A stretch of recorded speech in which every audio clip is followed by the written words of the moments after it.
रूप से भिन्न है। और ऐसे सामाजिक कार्यक्रम जो निस्वार्थ भाव से, जो अपने को किसी रूप से उस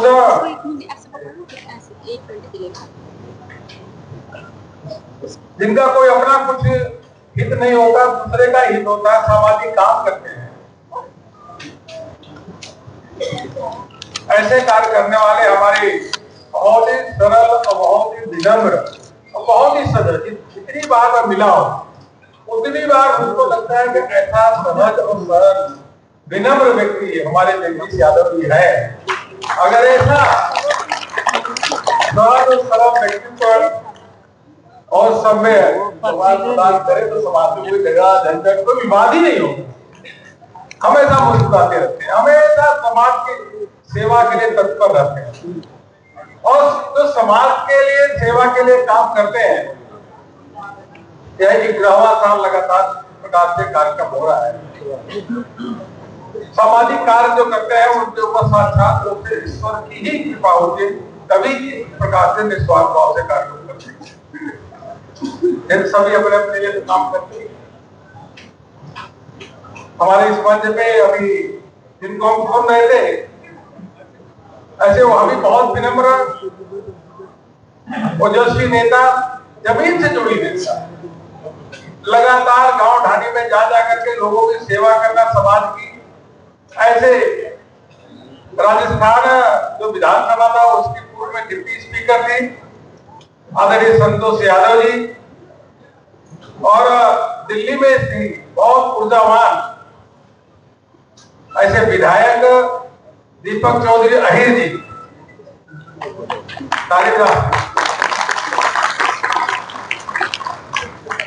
यहाँ की कारपोरेटर गायत्री यादव जी,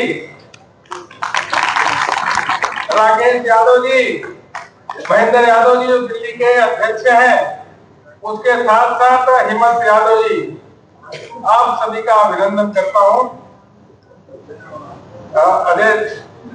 अजय वीर यादव जी, हेमंत यादव,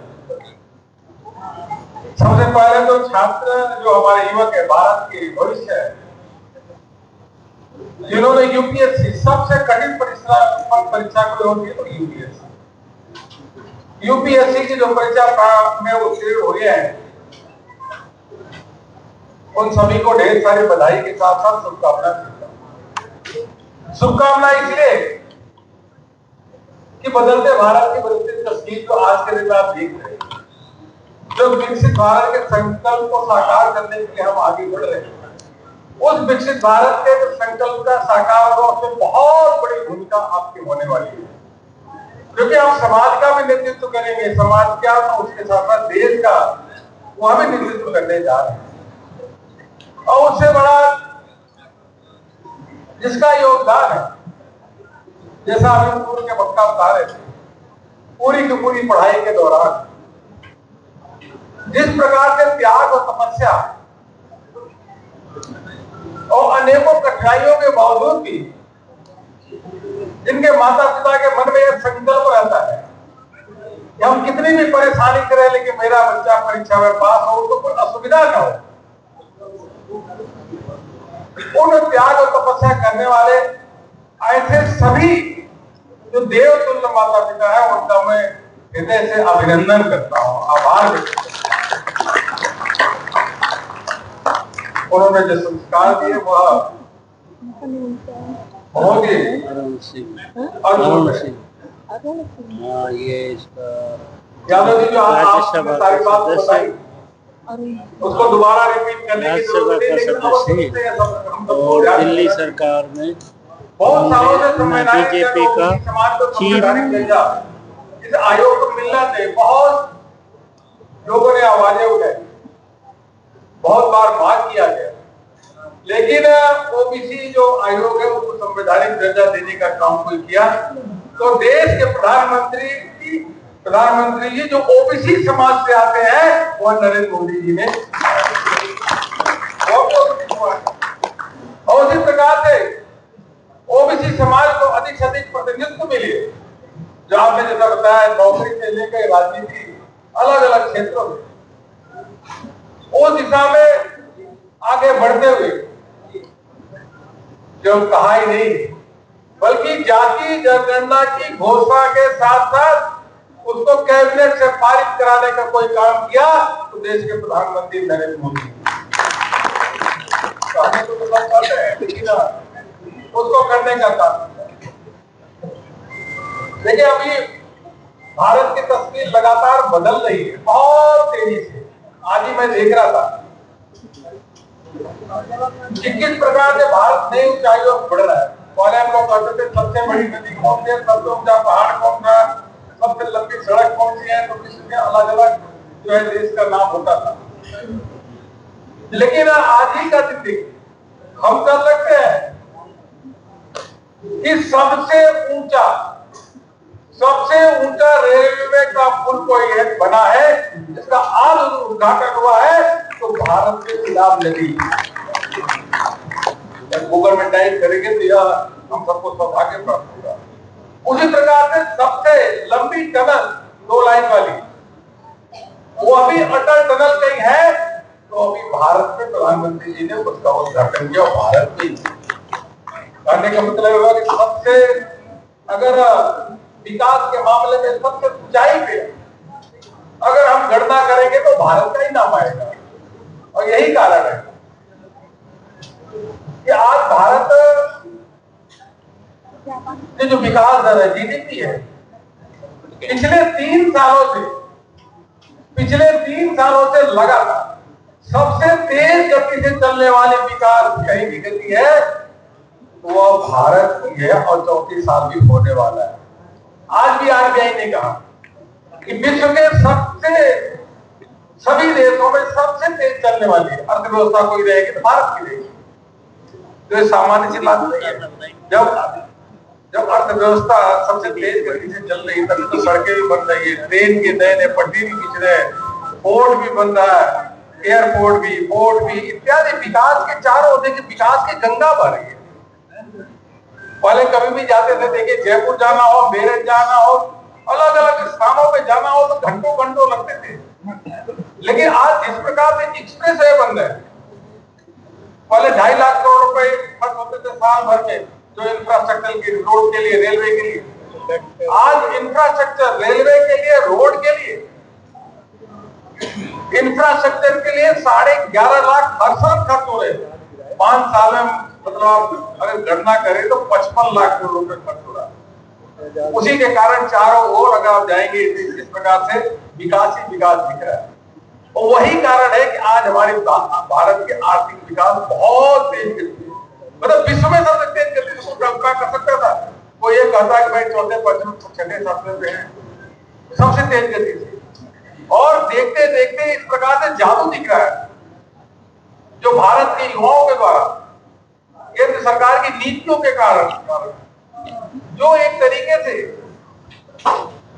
जो भारत पहले 10 साल पहले 11वीं अर्थव्यवस्था में था कि 5वीं अर्थव्यवस्था पे आ गया मोदी जी के नेतृत्व में। और यह सभी अखबारों में भी आपने पढ़ा होगा अब भारत पिछले महीने 4थी अर्थव्यवस्था पे आ गया और जापान को भी पीछे छोड़ दिया। और उसी विकास यात्रा में जो यूपीएससी के जो युवक है जिन्होंने पास किया, जिन्होंने परीक्षा में पास हुए, उसी विकास के यात्रा में जाकर के भागीदारी बनने वाले, उसी विकास यात्रा को आगे बढ़ाने वाले, इन्हीं के कंधों पे जिम्मेदारी होने वाली है। और हमें पूरा विश्वास है कि जिस प्रकार से पूरे देश पूरे विश्व भर में भारत के युवा टैलेंटेड, सबसे अधिक टैलेंटेड अगर युवा है तो वो भारत में ही है और उन्हीं के बदौलत भारत आगे बढ़ रहा है। आज हर दृष्टि में अगर देखें, हर क्षेत्र में देखेंगे तो चाहे वह आईटी क्षेत्र हो, चाहे वह कम्युनिकेशन का क्षेत्र हो, चाहे वह इंफ्रास्ट्रक्चर का क्षेत्र हो, चाहे वह एआई का क्षेत्र हो, सब दिशा में सभी डायरेक्शन में भारत आगे बढ़ रहा है बहुत तेजी से। गरीबों का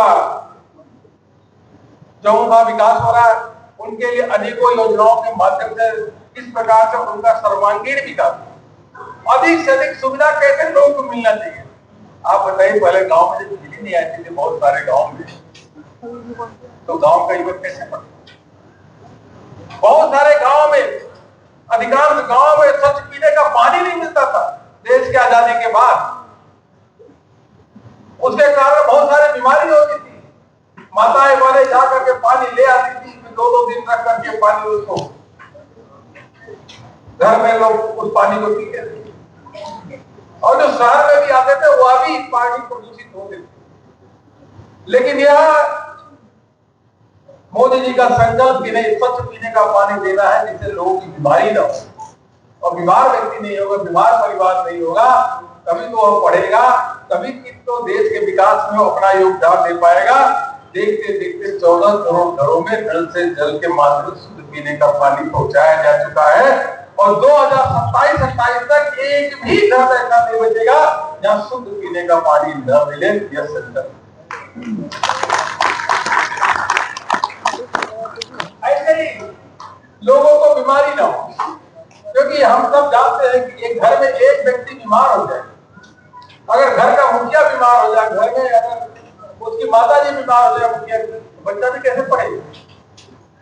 कम से कम सबको, अगर हमने गांव में देखा है कई बार ऐसा हुआ है, हम भी गांव से आते हैं, हमने कई बार ऐसा गए पूछे पाले कि भैया आप तबियत आपकी खराब है, आज जाके इलाज क्यों नहीं करवाते? तो कहता क्या करे, बैठा कम, अगर फिर डॉक्टर फीस कहते फीस नहीं, 50 रुपए लेते हैं, उसमें दवाई दे देते हैं। मैं देख रहा हूँ कि 2 दिन अगर बीमार, 2 दिन बच जाए किसी तरीके से, तब जाके अगर पैसा हमारा बच जाए, 2 दिन में क्या पता ठीक हो जाओ। मतलब वहाँ गाँव का व्यक्ति बुखार में रहता था, लेकिन दवाई नहीं लेने जाता था, जो जिसके पास 150 रुपए होते थे वो किस प्रकार से दवाई ले आए। अगर दवाई ले आएगा घर में खर्चा कैसे मिलेगा? और अगर कोई ऑपरेशन कराना होता था तो ऑपरेशन कराने के लिए गरीब व्यक्ति जब तक जमीन बिक्री न करे तब तो वो ऑपरेशन नहीं करा सकता था। यह प्रधानमंत्री मोदी जी है, उनकी सरकार ही है जिन्होंने यह घोषणा किया कि जितने भी देश में लोग हैं, हर व्यक्ति का हम हेल्थ का इलाज कराएंगे। वह देखते देखते 34 करोड़ आयुष्मान भारत के कार्ड लोगों को दिया जा चुका है।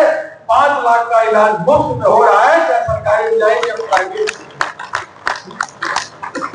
तो यह इसलिए जरूरी है कि हम जब देखते हैं, और अगर आप सर्वे भी करिए तब भी आपको पता चलेगा कि देश में अलग अलग स्थानों में टॉप पोस्ट पे परीक्षा पास करते हैं, IIT हो, इंजीनियरिंग हो, मेडिकल हो, UPSC हो, इसमें सबसे बड़ा योगदान होता है हमारे ग्रामीण क्षेत्र के, रूरल एरिया के उन विद्यार्थी निकल करके पास आगे बढ़ते हैं।